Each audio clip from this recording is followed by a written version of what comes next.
Assalamu alaikum everyone, welcome back to my channel. Today we are going to study model textbook of physics that is for first year, and recently we are studying chapter number 4 of it, which is known as rotational and circular motions.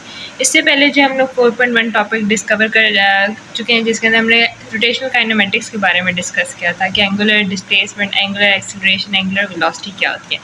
आज जो है वो हम लोग ने circular path को discuss करना है। पहले हमने रोटेशनल की थी, आज हम लोग सर्कुलर की कुछ काइनेमेटिक्स स्टडी करेंगे, जिसमें से हम लोग आज स्टडी करने लगे हैं centripetal acceleration and centripetal force. Centripetal और सेंट्रीपिटल एक्सेलरेशन और सेंट्रीपिटल फोर्स दोनों में जो हमने पीछे कॉन्सेप्ट पढ़े थे वो सब इम्प्लीमेंट हो रहे होंगे। सबसे पहले हम लोग स्टडी कर लेते हैं कि सेंट्रीपिटल जो एक्सेलरेशन है, फोर्स है, वो लगती है सर्कुलर मोशन पे। ठीक है, सर्कुलर मोशन क्या होती है वो हम सबसे पहले रिवाइज कर लेते हैं। सबसे पहले हमने जो भी डिस्कस करना है वो है सर्कुलर मोशन क्या होती है। ठीक है, ये हम लोग रिवाइज करें, पीछे हमने टाइप्स ऑफ मोशन में ये हम लोग डिस्कस कर चुके हैं। सर्कुलर मोशन ये होता है कि कोई भी बॉडी एक सर्कुलर पाथ पे मूव करे बट विदाउट रोटेशन, यानी अगर एक बॉडी है वो यहाँ से मूव कर रही है यहाँ पे एंड यहाँ पे, but it's not rotating. Rotating का क्या मतलब है? रोटेटिंग का मतलब होता है अपने एक्सिस के अलॉन्ग रिवॉल्व करना, वो रोटेट नहीं करेगी, that will move simply in a circular path. ये हमारे पास सर्कुलर मोशन हो जाता है। आज जो हमने डिस्कस करना है, जो हमारा मेन टॉपिक है, दैट इज सेंट्रीपिटल एक्सेलरेशन और सेंट्रीपिटल फोर्स। सेंट्रीपिटल एक्सेलरेशन को डिस्कस करने से पहले ये वाली हम इमेज डिस्कस कर लेते हैं। यहाँ पे हम देख रहे हैं कि एक बॉडी है, ठीक है, वो पहले इस पॉइंट पे थी यहाँ पे, with the velocity, initial velocity vi, ठीक है, और उसका जो डिस्टेंस है फ्रॉम द सेंटर वो क्या है, r है, और उसने ट्रैवल करके हुई डिस्टेंस वो यहाँ पे आया and it's moving in a circular path. और इसको जो फोर्स मिल रही है वो कहाँ से है? वो सेंटर से उसको प्रोवाइड की जा रही है। तो वो उसने यहाँ से लेके यहाँ तक उसने डिस्टेंस कवर किया। डिस्टेंस कवर करने के दौरान उसकी वेलोसिटी जो है वो चेंज हुई है। अब हमने जो पढ़ रहे हैं वो एक्सेलरेशन। एक्सेलरेशन का पहले भी हम लोग फार्मूला जो हम लोग डिस्कस कर चुके हैं वो क्या होता था? चेंज इन वेलोसिटी पर टाइम। ठीक है, इसको हम एक्सेलरेशन बोलते होते थे। एक्सेलरेशन क्या होती थी कि जब वेलोसिटी चेंज होगी विद पैसेज ऑफ टाइम तो एक्सेलरेशन प्रोड्यूस हो जाती है। अब क्योंकि वेलोसिटी जो है वो क्या है, एक वेक्टर है, ज़रूरी नहीं है कि हम चेंज ऑफ वेलोसिटी सिर्फ इसके मैग्नीट्यूड में रखेंगे। यहाँ पे अगर 2 मीटर पर सेकंड थी तो यहाँ पे 4 मीटर पर सेकंड हो गया। इवन अगर वेलोसिटी अपनी डायरेक्शन भी चेंज करती है तो we consider it as change in velocity. अब वेलोसिटी की डायरेक्शन की जहाँ तक बात आती है, तो अगर कोई भी बॉडी सर्कुलर पाथ कवर कर रही होती है, ठीक है, फॉर एग्जांपल ये दोबारा हम लोग ड्रॉ कर लेते हैं, यहाँ से एक बॉडी है वो सर्कुलर पाथ कवर कर रही है, ठीक है, तो उसकी जो वेलोसिटी, उसको फोर्स यहाँ से प्रोवाइड हो रही है, उसकी velocity is always tangent to that circle. ठीक है, जैसे इसकी इस तरफ हो गई, अब जो अगर इधर पॉइंट होगा दैट इस तरफ उसकी वेलोसिटी, यानी it is tangent to the circle and perpendicular to it. इस फॉर्म में वेलोसिटी जो होती है सर्कुलर पाथ की वो कुछ इस टाइप की होती है। तो यहाँ पे भी हमने देखा कि जब time with passage of time जो है वो उसने क्या किया, अपनी डायरेक्शन चेंज किया। मैग्नीट्यूड सेम ही रहा है, ठीक है, हम मैग्नीट्यूड को कंसिडर नहीं कर रहे change in velocity, we are considering its direction. Change in direction को भी हम चेंज इन वेलोसिटी कंसिडर कर रहे हैं, और उसी के साथ हम लोग ये एक्सेलरेशन इसकी फाइंड करेंगे। अब एक्सेलरेशन फाइंड करने से पहले हम सबसे पहले उसकी डेफिनेशन पढ़ लेते हैं कि सेंट्रीपिटल एक्सेलरेशन होती क्या। The instantaneous acceleration of an object. Instantaneous का क्या मतलब है? विद टाइम, एक छोटे इंटरवल ऑफ टाइम में कुछ हम कंसिडर करते हैं। सबसे पहले हम लोग जो है वो इंस्टेंटेनियस एक्सेलरेशन की डेफिनेशन को स्टडी कर लेते हैं। तो एक्सेलरेशन, सेंट्रीपिटल एक्सेलरेशन कौन सी होती है? The instantaneous acceleration of an object. अब इंस्टेंटेनियस सबसे पहले हम लोग कर लेते हैं। इंस्टेंटेनियस का क्या मतलब होता है? स्मॉल इंटरवल ऑफ टाइम, एक छोटे पोर्शन ऑफ टाइम को कंसिडर करके उसके अंदर जो एक्सेलरेट कर रही होगी body, that is known as instantaneous, यानी in a small portion of time of an object travelling with uniform speed. Uniform speed का क्या मतलब है? Equal velocity changes in equal interval of time. ये पुराने कॉन्सेप्ट्स हैं, ठीक है, फिर भी हम लोग रिवाइज करें कि यूनिफॉर्म स्पीड क्या होती है कि अगर इक्वल डिस्टेंस कवर हो रहा है in equal intervals of time तो वो होगी uniform speed. In a circle, यानी सर्कुलर पाथ कवर कर रहा है। सर्कुलर पाथ बहुत इंपॉर्टेंट है in case of centripetal acceleration.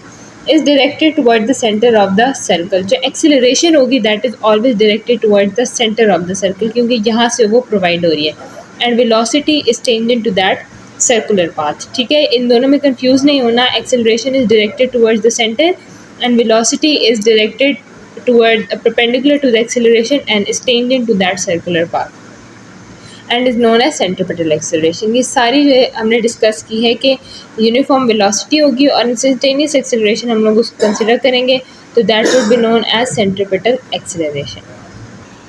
अब हम लोग इसकी डेरिवेशन कर रहे थे, इसका फार्मूला जो हमने डिराइव करना है, ठीक है।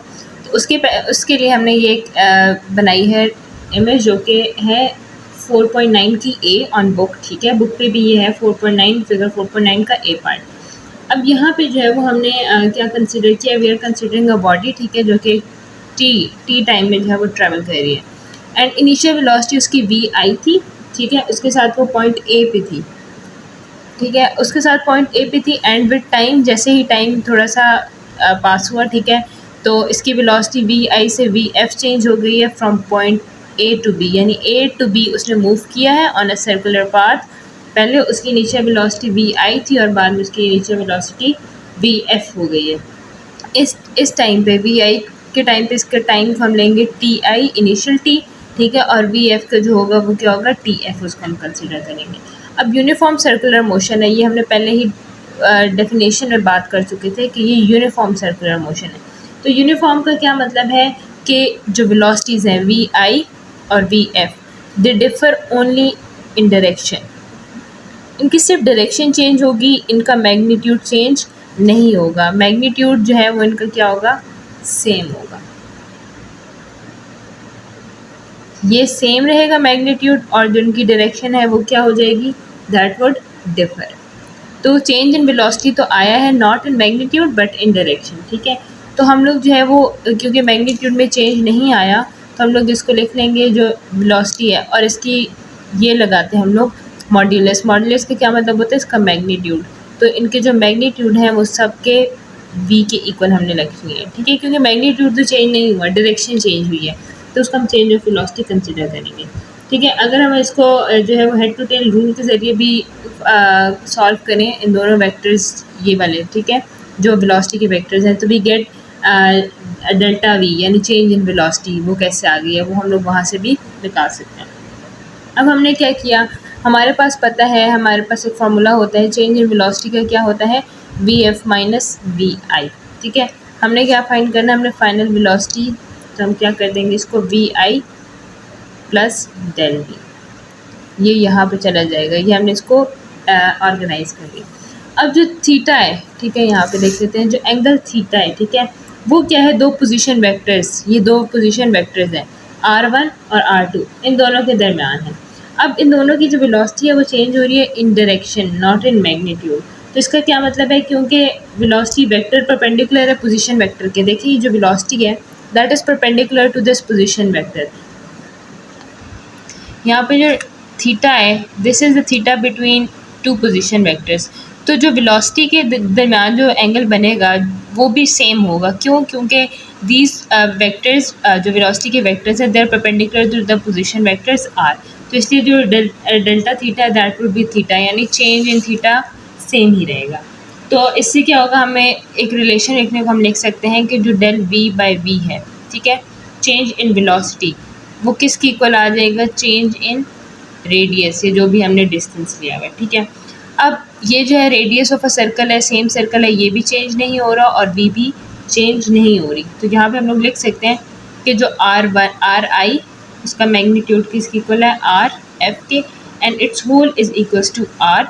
सिमिलरली जो हमने ऊपर वी की बात लिखी थी कि वी आई का मैग्नीट्यूड वी एफ के मैग्नीट्यूड की इक्वल है and is further is equals to V का मैग्नीट्यूड। अब हम क्या कर सकते हैं, अब अगर हम इधर फॉर्मूला देख रहे हैं, ठीक है, तो हम लोग लिख सकते हैं डेल वी यहीं पे छोड़ दिए हमने एंड बी को इधर ले गए, V del R by R, ठीक है। अब हम क्या करेंगे, क्योंकि हमने इंस्टेंटेनियस कंसिडर करनी, हमने चेंज इन वेलोसिटी, एक्सेलरेशन क्या होती है, acceleration is change in velocity पर टाइम, हमें टाइम चाहिए, तो हम क्या करेंगे, दोनों साइड्स पे जो है वो हम इसको टाइम से डिवाइड कर देंगे। तो dividing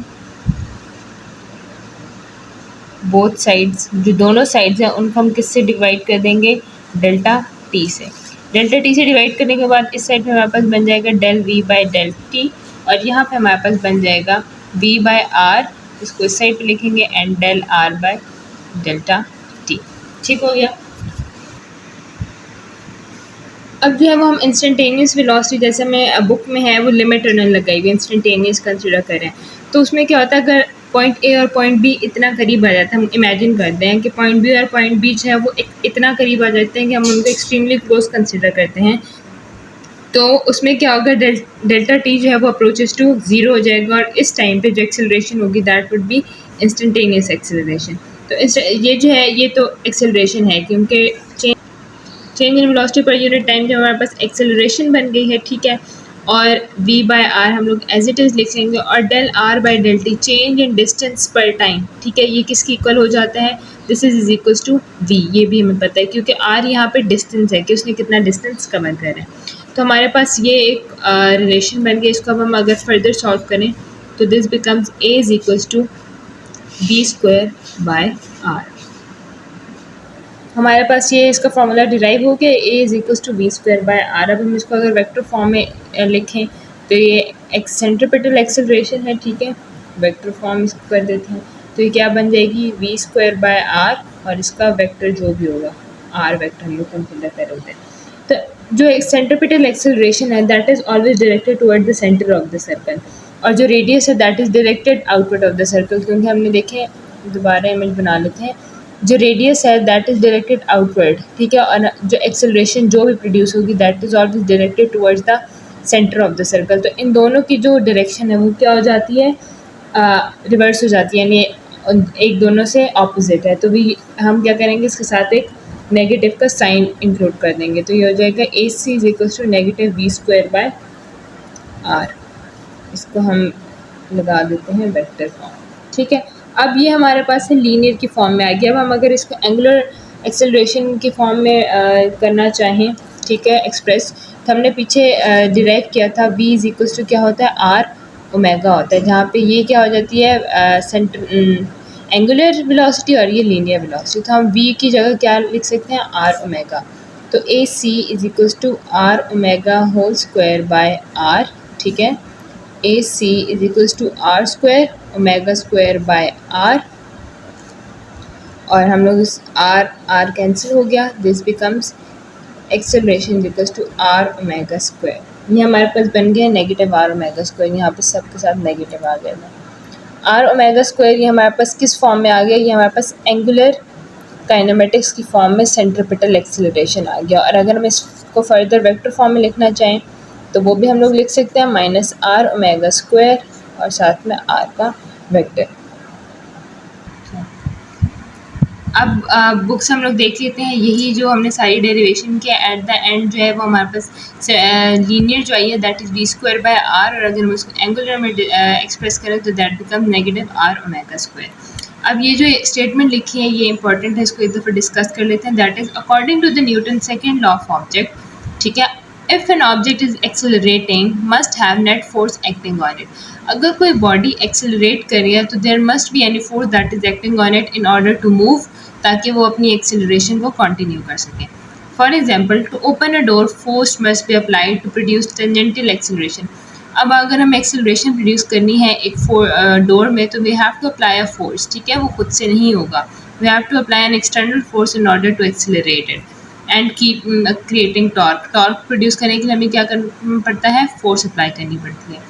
similarly for an object moving in a circle, अब वो बात हो गई थी हमारी टेंजेंटियल या टॉर्क की, उसमें अगर एक बॉडी मूव करी है सर्कल में तो हमें उस पर भी फोर्स अप्लाई करनी पड़ेगी in order to move in a circle.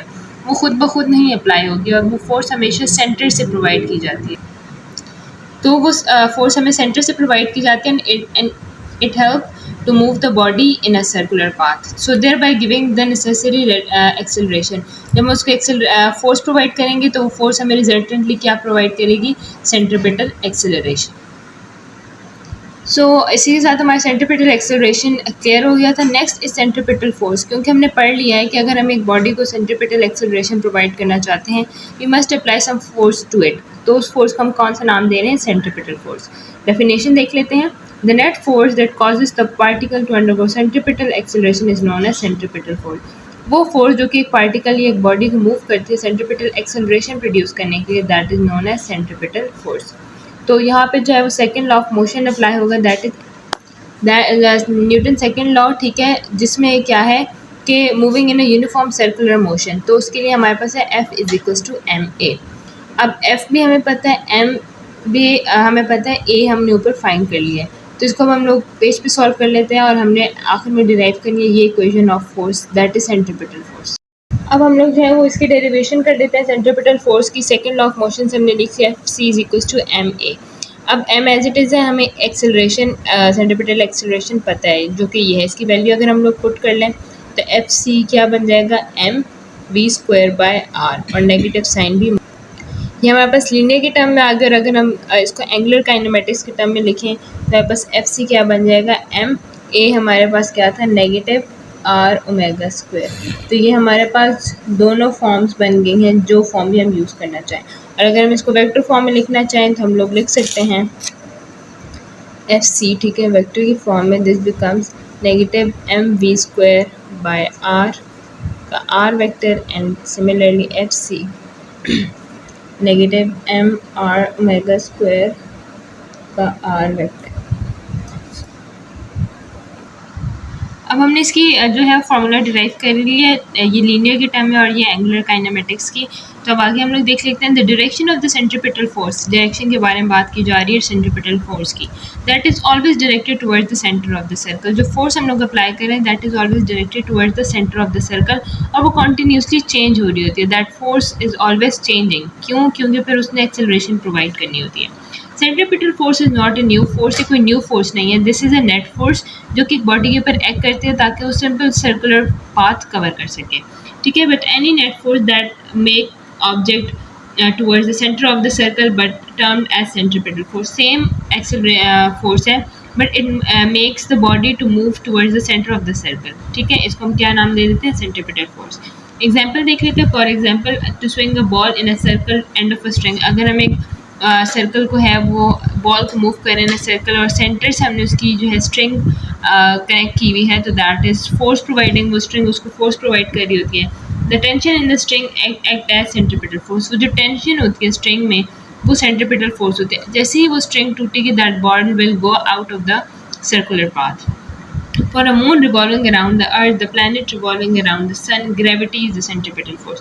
जैसे सन और मून एक दूसरे के अगेंस्ट मूव करते हैं that is due to centripetal acceleration, और वो कौन सी फोर्स होती है, that is force of gravity. In other cases it can be normal force और इवन एन इलेक्ट्रिक फोर्स, ठीक है। ये नॉर्मल फोर्स होती है, it's not a new force. जितनी भी हमने टाइप्स ऑफ फोर्स पहले पढ़ चुके हैं वही होती हैं, बस इसके अंदर क्या होता है कि वो बॉडी को मूव करते हैं circular path and make centripetal acceleration. तो आज के लिए इतना ही। सेंट्रीपिटल फोर्स और सेंट्रीपिटल एक्सेलरेशन के हमने फार्मूलाज डिराइव किए, इनकी डेफिनेशंस और इनकी डायरेक्शंस को डिस्कस किया। So if you like the video, like, share and subscribe and see you in the next lecture.